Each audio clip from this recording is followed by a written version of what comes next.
Joe, you've had a few minutes to let it sink in. What was your first thoughts? Even before Michael McDonald's goal, what was your thoughts in the last few minutes of that game? Don't give the ball away.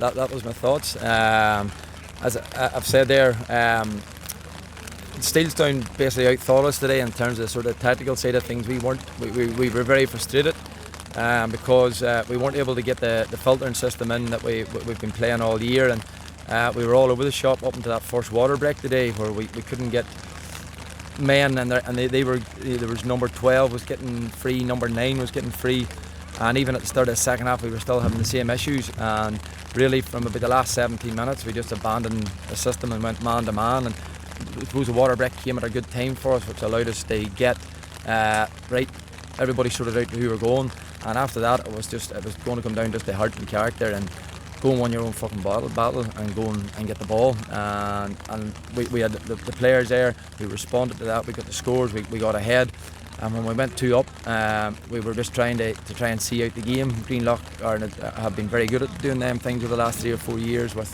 that there, so I was hoping that was going to come into play, and I suppose the goal just at that time, was a finisher that finally got us over the line. Before that, Ryan McCluskey cleared the ball off the lane. Owen Concannon got a hand in with it. Berg one time. Yeah. It was sort of the wee marginal things were going for Steelstown. No, we had a chance right at the start of the game. I think it was Enda maybe had went through and he went to slip it inside to, could have been Stevie Bradley or something like that there, and then Stevie had a chance maybe 12 or 13 minutes into the first half where he just needed to lay the ball off, and you're just thinking, is this going to be one of these days where these wee things, and they've come out at the start of the second half, and your man McMonagle, who's had a quite enough game today, and he's had an absolute cracker of a goal, so he has, and you're just thinking, cheekers. But I've said, and I told the fellas this last night and this morning, and I reminded them of the meeting we had back in October time. When I come back to Greenlough, it was nearly an easy decision, simply because and when I was selling the job to Sean Murtagh to come along with me, I told him about the characters that I had in the squad, and I knew I couldn't guarantee the lads that we'd be winning anything, but I knew I was going into a change room full of big characters like Christopher Kearney and Brian McCallion and Niall Bradley and Paul Quinn and Conor McArlean and that there.